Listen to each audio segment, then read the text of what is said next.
Audio made possible by www.jackettome.com. Warning. The following has suggestive content that is not suitable for some listeners.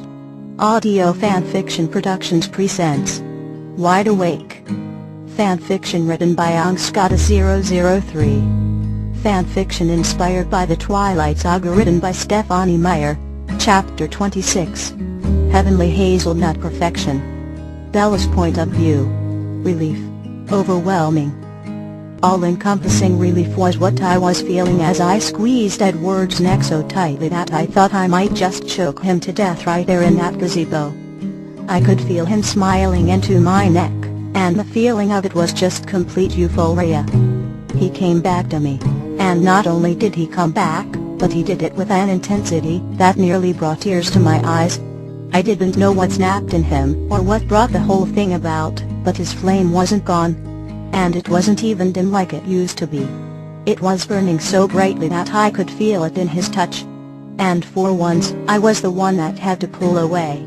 And when I did, he was still smiling, and his eyes were shining with a silent refusal to let go of my waist that made me chuckle at him. But I had to go before Alice came, so I planted one last small kiss on his swollen lips, and unwrapped his arms from around me. "I'll be up when I lose Alice," I promised, knowing that she would be with Jasper all night. I had already spoken to Jasper before they started the fireworks, and asked him to keep her busy for the night, so I couldn't get caught absent from the house. His easy agreement just solidified his spot as my second favorite guy. Edward nodded at me, and reluctantly turned away with one last glace at me to return to his house. After he was gone, I weaved my way through the crowd to find me, and make a good alibi. She was easy as I relayed my story to her while she stood next to Dr. Cullen at the riverbank. All I had to do was tell her I was tired and I was going to bed. She never checked on me at nights, so I knew I had nothing to worry about once my bedroom door was closed. I did take notice of the fact that she and Dr. Cullen had spent most of the night together. And before Edward had pulled me away, I also took notice of the fact that they paired up together for the New Year's kiss.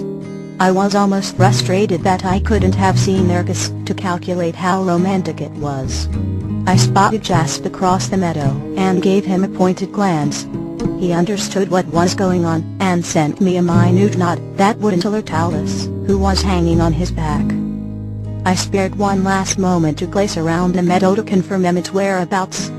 He was sitting next to a very bored Rosalie, still shooting off fireworks, and looking far too amused by them than entirely appropriate for any 18-year-old man to be. So I made my way across the yards, sneaking through the shroud of darkness, and around the front of the Cullen mansion with ease. Edward had told me that morning to just walk in, so I did. The house was bright and empty, and I flew up those stairs to Edward's room, where I knew he'd be waiting for me once I reached his door. I didn't even knock on it, I just grabbed the knob, and flung it open. He was sitting in the middle of his bed, still wearing his leather jacket, and smiling crookedly at me again. And the sight of it must have made my whole face light up. I had missed that smile so much, that I couldn't even contain myself as I shut the door, and darted to the bed. I jumped on it carelessly, flying over to Edward, and throwing my arms around his neck once again. The force of my enthusiasm knocked him onto his back, and I was afraid that I had crossed some line. But he chuckled at me and wrapped his arms around my waist, burying his face into my hair, and breathing in deeply. I kissed his neck with reckless abandon, just happy that I could. And happy that he was really holding me, and really smelling me, and really happy to have me there. And he was. He rolled us over onto our sides, and slid us up to the pillows. And instead of putting my head on his chest, he rested his forehead on mine, and let out a deep sigh. A sigh of relief. I didn't know what he was relieved about, but I welcomed whatever it was. He held me impossibly tighter against him with both arms around my waist. I was afraid the arm I was lying on would go numb, but he didn't seem to care. I smiled widely at his death grip on me, and squeezed his neck tighter. I've been such a jackass. He whispered into my face sadly, gazing into my eyes with a regretful expression. I shook my head against his. Doesn't matter now, I whispered back sincerely while I stared into his eyes, trying to convey all the love I still had for him. The resentment that had been building up inside of me had completely dissipated with his new intensity. He smiled back at me and moved his head to give me a soft slow kiss on my lips. I was surprised that he was even kissing me in bed, seeing as how we had some kind of silent rule against it in the past. It was gentle and sensual. The complete opposite from the kiss in the gazebo. But his intensity was still there in his tight embrace as he sucked on my bottom lip lazily, so I returned it happily and lovingly, moving my hand to stroke the messy hair on the nape of his neck softly. We didn't sleep that night. We didn't even move from our position. We spent 5 hours just continuing the soft slow kissing. There were no tongues involved in those kisses, which was a good thing. Because we weren't gasping for air and needing to break away to catch our breath. The lust was still there, and I could definitely feel that fact from Edward as he held me tightly against him, occasionally shifting his hips into mine. I didn't mind that one bit.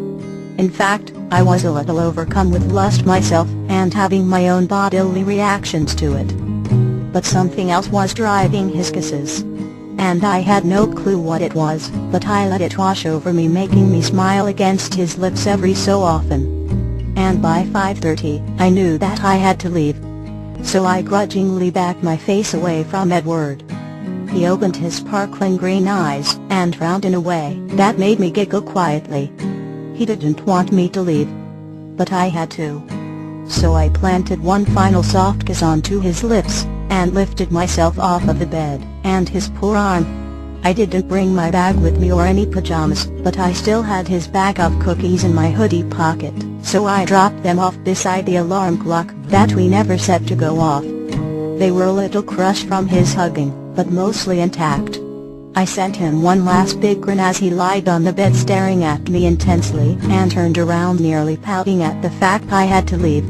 I was almost to the door when I heard him jump out of bed and sprint towards me. I turned around just as he stepped in front of me, taking my face in between his hands and putting his lips on mine once more. He crushed his face to mine with vigor and plunged his tongue into my mouth. Pleased at the reappearance of the rougher kisses, I returned the kiss fiercely, fisting my hands into his leather jacket that he still hadn't removed and tilting my head to deepen the kiss as I pulled him closer. It was a little taste of the gazebo kiss as he slowly backed me up against the wall beside the glass French door, moving his tongue against mine urgently and tugging my hair to bring my face closer. I whimpered into his mouth and moved my hands up his jacket to fist in his hair, pulling and tugging just as roughly as he was. He pressed me tightly against the wall behind me, finally showing me his lust as he shoved his hips into mine with a throaty groan. I was already panting into his mouth again, pushing against his tongue fervently as I moaned breathlessly into his mouth at the feel of him against me. I arched my hips away from the wall, pressing back into him and fighting the urge to wrap my legs around his waist to get closer. I moved against him with a whimper, wishing that he were as willing to move things farther with me as I was with him. He groaned breathlessly into my mouth again, and moved one hand from my hair to grab my hip tightly, pulling it impossibly closer to his as he moved his tongue against mine feverishly. Excited that he wasn't pulling away, I writhed against his hips with mine, gasping into his mouth at the increasing wetness between my legs. As if he read my mind, he groaned into my mouth again while he slid his hand down my leg, wrapping his fingers around my thigh and hitching it over his hip, while gripping it firmly and pushing back into me. The contact the new stance provided made me whimper and drive against him more. I was thinking idly that if we kept going like this, I'd be climbing down the lattice with authentic sex hair. Quite happily. I think he probably knew, because he drew his tongue back from my mouth, keeping his wet lips slightly against mine, as he gasped for air against them, and gently released my thigh from his grip. He opened his intense green eyes, hooded with lust, and shining with something else, and gazed into mine intensely as we panted against each other.